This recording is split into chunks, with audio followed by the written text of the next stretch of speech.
Hello and welcome back to Asia Now. My name is Alex, and on this channel I'll bring you top stories and topics from Thailand, Philippines, and other parts of Asia. In this video I'll tell you about how did Alice Guo escape the Philippines, the Department of Foreign Affairs looks to cancel Guo's passport, Philippines has agreed to host a U.S. visa processing center for Afghan nationals who are seeking to settle in the U.S., an Irishman jumps to his end from a 31st floor 5-star hotel in Pattaya, and more, beginning with our USD to peso exchange rate. Right now, 1 USD is equal to 56.8 pesos, losing about almost half a peso per the dollar since yesterday. Now, let's jump into our main story. But first, if you're new to the channel, take a quick second, hit that subscribe button. It's completely free, but really motivates you to make these videos. Here's our main story. The Bureau of Immigration in the Philippines suspects that suspended Bamban Tarlac Mayor Alice Guo, whose real name is Guo Huaping, left the country illegally without passing through the required immigration checks.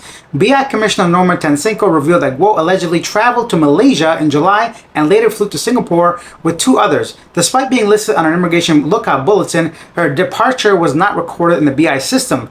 Intelligence reports indicate that Guo was last tracked traveling to Indonesia and that the cancellation of her Philippines travel document could expedite her extradition. But I don't really know which country she's in, and I'm not sure wherever she is, whether that country and the Philippines have an agreement, like an extradition agreement, where we can go ahead and send suspected criminals back to their home country. Regardless, I mean, her passport is still valid. Let me go ahead and read the next story because it kind of relates to this. The Department of Foreign Affairs in the Philippines is waiting for a court order to cancel the passport of Alice Guo following a request from Senator Risa Hontiveros. Guo allegedly left the country in July, traveling to Malaysia, Singapore, and later Indonesia. Hontiveros urged the DFA to revoke Guo's passport, especially after it was confirmed that she faked her Filipino identity. However, the DFA Undersecretary Eduardo de Vega clarified that they could not cancel the passport without a court order unless it was obtained fraudulently. Authorities have been searching for Guo, who is linked to trafficking charges in connection to the Philippines offshore gaming operators in Bamban. I understand there's laws, of course, for everything, but I think given the severity of this case, the high profile of the woman, especially considering the charges and how much money is involved, I assume they would have gone some kind of expedited legal way to cancel. I mean, the law applies to citizens and others as well, but you have to comply by the law if you want to be protected by the law. No, I don't know. I'm not a politician or a criminal justice lawyer, but I would have thought by now that the first thing they would have done was to cancel Alice Guo or Alice Huaping or Guo Huaping, her passport at least, right? Then again, even if they did, let's be very honest, it's not very difficult if you got that kind of money and power to just pay some people off or get some legit documents with a different name and so on and so forth. Plus, all you got to do is the person at the immigration they don't have to enter your information in, right? You just pass through. I mean, wear a mask, it's COVID. Nobody's going to question you twice. It's not that hard. And that's if she went through the proper immigration channels, right? She could have just taken a boat. I don't know how, but I'm sure there's countless ways to escape a country if you got that kind of money. Next up, the Philippines has agreed to temporarily host a U.S. visa processing center for Afghan nationals who are seeking to resettle in the U.S. This decision, which faced initial concerns over security and legal issues, signifies strengthening ties between Manila and Washington under President Ferdinand Marcos Jr. The exact number of Afghans to be allowed in the Philippines during visa processing remains unspecified, though Marcos previously mentioned a cap of 1,000 people. The U.S. will provide necessary services such as food, housing, and security for Afghans during their stay. This move follows a request made by the U.S. Secretary Attorney Antony Blinken in 2022 and discussions between Marcos and President Joe Biden. There are concerns in the Philippines regarding potential security risks and legal complications, particularly if Afghan nationals are unable to complete their visa process. Also know that Afghan nationals entering the Philippines to process the resettlement to the United States will undergo a full security vetting, the Department of Foreign Affairs said on Tuesday.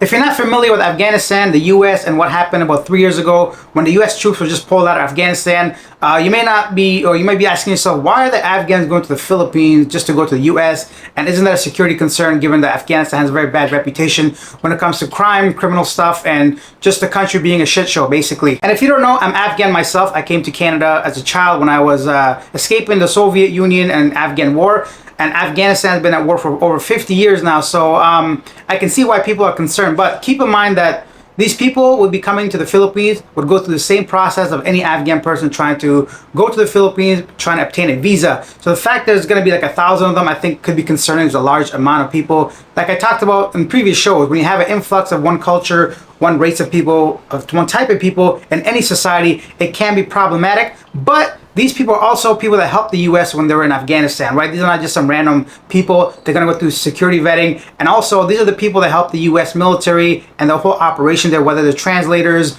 or like a tour guide, a tour guide. But if the guys through the city or any kind of like a link between the U.S. and Afghanistan trying to do good. So they're not just random people coming in. However, that doesn't automatically make them good people, right? So I could see the concern definitely, but I hope they don't pretty much step out of line and they comply with the rules and the laws of the Philippines and everything goes smoothly. Next up, the U.S. and 3 other nations have called out China for its reckless maneuvers against Philippines vessels in the South China Sea, parts of which Philippines refers to as West Philippine Sea. Just yesterday or about 2 days ago, once again, the Chinese ships jammed into a Philippines Coast Guard, and they're just really being bullies, man. I mean, what can you do as a Philippine? Do you really want to start a war over just harassment in the ocean? It's really difficult. I wish I knew more about the topic. I really don't, but definitely some really, I guess, strong arming from China. I don't know what their intentions or goals are, but except for intimidating the Philippines vessels and Coast Guard ships and all that stuff. But the U.S. has stepped up. 3 other countries are condemning it as well. So I think the Philippines right now is going to try to take this to like international courts to try to get some kind of ruling so China can back off. Like, they're really injuring people and ships, and it's just not right. In some very quick news, the Philippines is set to open an embassy in Colombia this year, the Department of Foreign Affairs announced on Tuesday. Whoa! I'm thinking of going to Colombia, I'm sure, next year or so. I hope to see some Filipinos there. Next up in Thailand, tragedy struck a swanky 5-star hotel in Pattaya in the early hours of this morning when an Irishman plunged from a 31st floor of a hotel. The Irishman, Michael Brown, shocked hotel staff and patrons as he fell to his ending from the 31st floor today, August 19th. The shocking incident, which has left the Pattaya police baffled, raises questions about whether it was a tragic accident or another grim case of someone joining the insensitively named Pattaya Flying Club. When the police arrived, hotel security had already secured the area with metal barriers, keeping onlookers at bay. Rescue workers swiftly removed the body and from the scene identified 67-year-old Irishman Michael Brown by the police. The cause of Brown's fall still remains a mystery. Police have yet to determine whether it was an accident or deliberate act. The police are currently reviewing the CCTV footage to piece together the events leading up to the incident. Brown's body has been transported to Bangladesh Hospital, where it awaits his family. The name of the hotel remains under wraps as the investigation continues.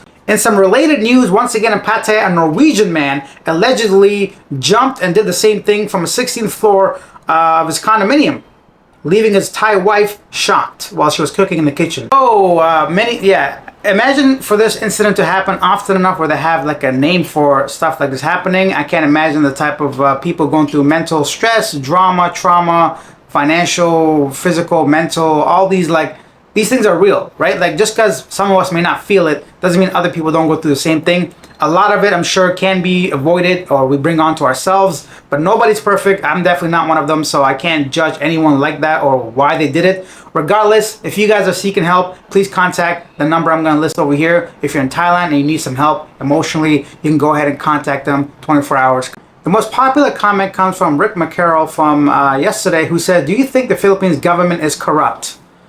If you guys want to know my answer, you can read it down there, or I'll just tell you. I think every single government in the world is corrupt. Happy, Retired, and Healthy says, Guo probably gave the immigration officer 50 pesos. So pathetic. I guess sarcasm, or maybe not sarcasm, saying that people can be bought in the Philippines, or at least immigration officers. But 50 pesos? I don't think so. And that's it for this video. If you guys enjoyed it, take a second out of your day, click that subscribe button, help me reach 5,000 subscribers, write your comments down below, talk amongst each other. This is a completely open community. If you guys take the time to write it, I'll take the time to respond, and I'll see you guys in tomorrow's video. Bye.